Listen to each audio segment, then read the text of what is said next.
Yeah. The day they tried to kick me out of the army, I called a dead man's number. Like, literally, my father had been in the ground for 3 months, and I'm standing there in my dress blues, hands shaking, dialing this random contact he left me. And 2 hours later, a 3-star general is literally sprinting down the hallway to my apartment, crying. I'm not even kidding, crying. But okay, let me back up, because this whole thing, it's like, it's so messed up, I still can't fully process it, you know? So 3 months before all this, I'm at my dad's funeral. Well, not the funeral exactly. After everyone left, I'm standing at the gravesite in Arlington, and it's this gray, miserable November afternoon, the kind where the cold just seeps into your bones, and I'm just numb, like completely hollowed out. Dad had been fighting pancreatic cancer for 11 months, and watching him go through that, it was brutal. And most of the family had already bailed to the reception at my aunt's place, but I couldn't move, you know? I'm just standing there staring at this casket with the flag draped over it, and my mom's side of the family, because, yeah, my parents divorced when I was 14. They're already at the parking lot, and I can hear my half-sister Brittany laughing about something. Laughing at our dad's funeral.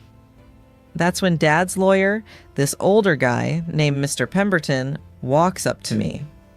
Navy blue suit, wire-rimmed glasses, and he's holding this manila envelope, sealed.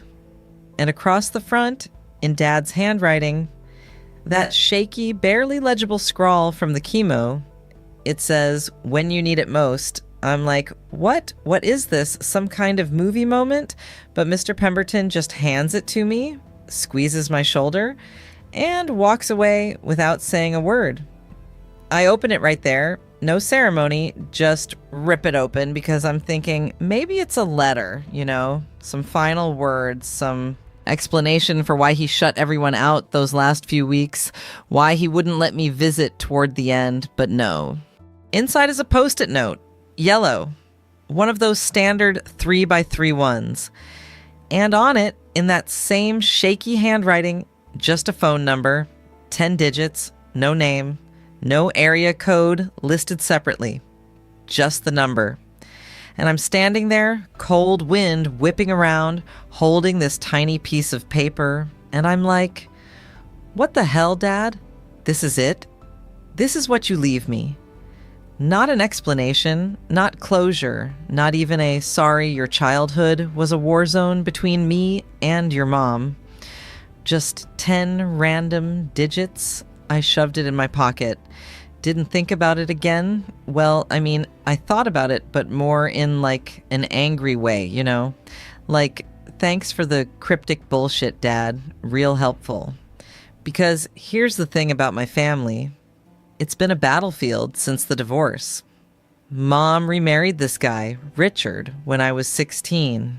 Rich dude, finance bro type, and he already had 2 kids, Brittany and Chase.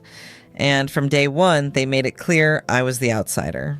I was Dad's kid, the one who refused to play happy blended family, the one who spent every summer and holiday with Dad instead of going on their stupid yacht trips to the Hamptons. When I joined the Army at 18, commissioned through ROTC at UNC Chapel Hill, Mom's side of the family acted like I'd joined a cult. Brittany literally posted on Instagram, "Some people need structure because they can't handle freedom," with the nail polish emoji. Yeah, that kind of passive-aggressive garbage. And Dad? Dad was the only one who showed up to my commissioning ceremony. The only one. Fast forward 21 years. I'm a lieutenant colonel stationed at Fort Liberty in North Carolina. I've deployed 3 times: Iraq, Afghanistan, Kuwait. I've earned my rank, earned respect, built a career I'm actually proud of, you know? And then 6 weeks after Dad's funeral, I get called into a closed-door meeting. Inspector General's office, Fort Liberty. conference room that smells like stale coffee and fear. There's this major, won't say his name, but let's call him Major Dickhead, sitting across from me with the IG investigator, this stone-faced woman named Colonel Patterson.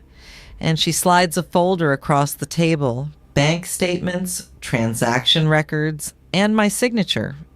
Except, Colonel Brennan, she says, all flat and official, you're being investigated for misappropriation of unit training funds, approximately $47,000. I'm sorry, what? And I'm staring at these documents, and yeah, that kind of looks like my signature, except I write my sevens with a line through them, European style, because I picked it up during a NATO assignment. And these sevens, just regular. And the dates, I was on leave for half of these. I literally wasn't even on base. I try to explain. I'm calm at first, professional, walking them through my alibi. But Major Dickhead, this guy who I beat out for a promotion 8 months ago, he's just sitting there with this smug little smile. The evidence is pretty clear, Colonel, he says. And I'm like, you've got to be kidding me. I ask to see the original documents, not copies. I ask for timestamps on the transactions. I ask who else had access to my office during those dates. But Colonel Patterson, she just keeps her face blank, like she's already made up her mind, you know? I got suspended, pending investigation. And let me tell you, word spreads on a military base faster than wildfire. By the next morning, people are avoiding eye contact in the commissary. Fellow officers I've served with for years suddenly have somewhere else to be when I walk into a room. My ex-husband, yeah, also military, also stationed at Liberty, because my life is a cosmic joke, he texts me, "Finally caught up to you, huh?" That one. God, that one gutted me. Because he knew me. We were married for 6 years.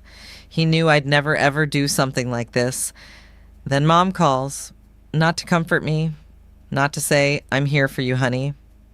No. She calls to say, "Well, Sarah, I hate to say I told you so, but putting all your eggs in the military basket, it was always risky, wasn't it?" And Brittany, oh Brittany, posts on Facebook. Some people think a uniform makes them untouchable with the upside down smiley. Accountability comes for everyone eventually. Chase, her brother, he actually comments on it. T with like 3 fire emojis. I'm alone in my apartment. It's like 2 a.m. and I can't sleep, can't eat, can't think. I'm staring at the ceiling. And my whole career, everything I've built, everything Dad was proud of, it's just disintegrating. The hearing is in 3 days. My lawyer, military JAG, basically told me to prepare for the worst. He used the word dishonorable discharge, and I almost threw up right there in his office. And that's when I remember the envelope, the number. I get up, dig through my stuff, and find it in my sock drawer where I'd tossed it after the funeral. This crumpled yellow Post-it, Dad's shaky handwriting, 10 digits. I'm shaking, like physically trembling. And I think, this is insane. This is grief brain. This is desperation. But what else do I have? Like, literally, what else is there? I dial. My hands are shaking so bad I have to try 3 times. First time I miss a digit. Second time I hang up before it connects because I'm terrified. Third time, I force myself. It rings once, twice, 3 times, 4. Then, hello? Older man's voice, warm, a little scratchy. Confused, but not annoyed, you know? Like someone who just woke up, but isn't mad about it. And I freeze. My throat closes up. I'm like, hi, this is Lieutenant Colonel Sarah Brennan, and I don't know if you know who He interrupts, gentle. Tommy's daughter?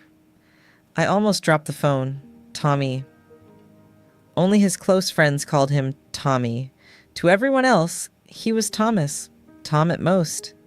Yes, I whisper. Honey, the voice says, and there's this weight to it, this warmth. I've been waiting for this call for 3 months. What do you need? So I tell him. Everything spills out in this broken, rambling mess. The accusations, the frame-up, Major Dickhead, my family, how I'm about to lose everything, how I don't know what to do, and I'm sorry, I don't even know who you are. But Dad left me this number, and I'm just so... He listens. Doesn't interrupt, doesn't ask for details like names or dates, just listens. And I can hear him breathing on the other end, this steady, calm rhythm, and it's like Dad used to listen, just present, just there.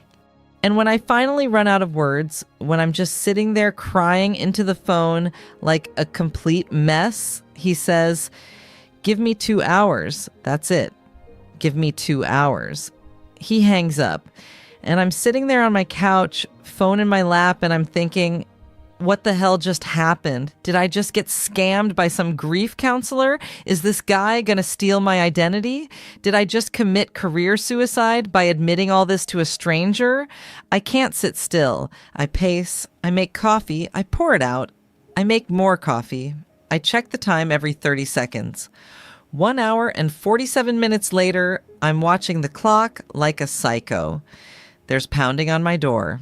Not knocking, pounding. I open it. Brigadier General Marcus Howe is standing there. 3 stars. This man is my direct superior's superior. I've been in the same room with him maybe twice in my entire career. And he's sweating. His face is red. He looks absolutely terrified. Colonel Brennan, he says, and his voice is shaking. I need you to understand there has been a catastrophic error in judgment.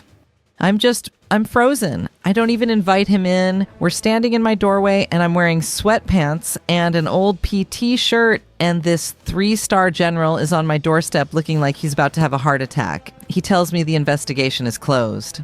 Effective immediately. The charges are dropped, the evidence has been reevaluated, and Major Dickhead is being reassigned to Alaska in February. You'll receive a formal apology from the IG's office by tomorrow morning, he says. Your record will show no evidence this investigation ever occurred. And this man, this general who I've seen chew out majors for fun, who has a reputation for being absolutely ruthless, he won't look me in the eye. He's staring at my carpet like a kid caught cheating on a test. I find my voice. Sir, who did I just call? He goes pale, like actually loses color in his face. That's not my place to say, Colonel, but I was strongly advised to come here personally and ensure you understand that you have very powerful advocates, people who believe in you. He leaves, just turns and walks away, doesn't wait for me to salute or anything. I close the door, sit down on the floor right there in my entryway, and Google the number. Nothing. Unlisted. No results. My phone rings. Same number. I answer, hands shaking again. Sarah, the voice says. It's George. I think we should talk about your father. There's a pause, a long pause, and I'm not stupid, okay? I'm really not. But my brain just, it can't compute. George, I say. Like President George? He laughs, not unkindly, kind of sad, actually. Former president? Yes. And yeah, sweetheart, it's me. I sit down before I fall down. Like I literally slide down the wall and just sit there on my floor. He tells me everything. How he and Dad met freshman year at Yale in 1964. Roommates for 2 years. How Dad used to sneak him into this jazz club in New Haven where they definitely should not have been. How Dad covered for him when he wrecked his grandfather's Buick and blamed it on a parking lot hit and run.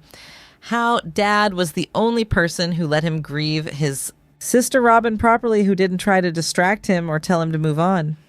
Your father, George says, and his voice cracks. He was the best man I ever knew. No agenda, No networking, just loyal, kind, real. They stayed close.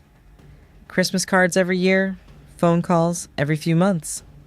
When Dad got sick, he called George, made him promise, if Sarah ever needs help, real help, you answer. And then George's voice breaks completely. He was so proud of you, Sarah. Every single time we talked, it was my daughter this, my daughter that. How you made colonel at 40, how you led your unit through a really tough deployment in Kandahar. How you were tough as nails but still cried at dog movies. He was terrified you'd never call, that you'd be too stubborn, too proud. I'm crying now. Ugly crying. The kind where you can't breathe and your nose is running and you don't even care. Because I'm thinking about how I didn't visit him enough at the end, how I was so obsessed with my career, with proving to Mom's side of the family that I wasn't a screw-up, that I wasn't the troubled kid from the broken home, that I missed his last lucid week. I was on a training rotation in Germany. I know what you're thinking, George says quietly. He forgave you for that. Told me himself. Said you were exactly where you needed to be, doing exactly what you were meant to do. We talk for another hour. He asks me about my life, my deployments, what I want to do next. He tells me stories about Dad I've never heard, how Dad taught him to play poker, how Dad was the one who convinced him to go into politics in the first place, how Dad was supposed to be at his first inauguration, but got snowed in at LaGuardia and was devastated. And finally, George asks, did you do what they accused you of? No, sir, I say, firm. Absolutely not. I know, he says. Your father told me you'd never call unless it was real. He said you'd rather burn your career to the ground than ask for help you didn't deserve. That's how I knew to make the call. When we hang up, I feel empty. Not relieved, not victorious, just empty. The next day, I'm reinstated, full rank, full honors, major. Dickhead is gone, just vanished. Nobody talks about him. I get handshakes, apologies, the whole 9 yards. Mom calls. How did you do it? She asks. Not, are you okay? Not, I'm sorry I doubted you. Just, who do you know? Brittany suddenly wants to grab coffee and catch up. I don't tell them. I say it was a clerical error. I let them think whatever they want. But here's the thing. Every salute I get now, I wonder, are they saluting me or are they saluting the ghost of a phone call? I never called the number again. Sometimes I pick up my phone at like 2 a.m, scroll to it, just stare. But what would I even say? Last week I visited Dad's grave, brought the Post-it note, put it on his headstone, weighed it down with a smooth rock I found by the path, walked away. So yeah, that's the story. I got my career back, my reputation, everything I thought I wanted, but nobody tells you what it's like to have a guardian angel who used to run the free world. You spend the rest of your life wondering if you actually earned any of it, or if you're just your father's daughter. And I still don't know which scares me more.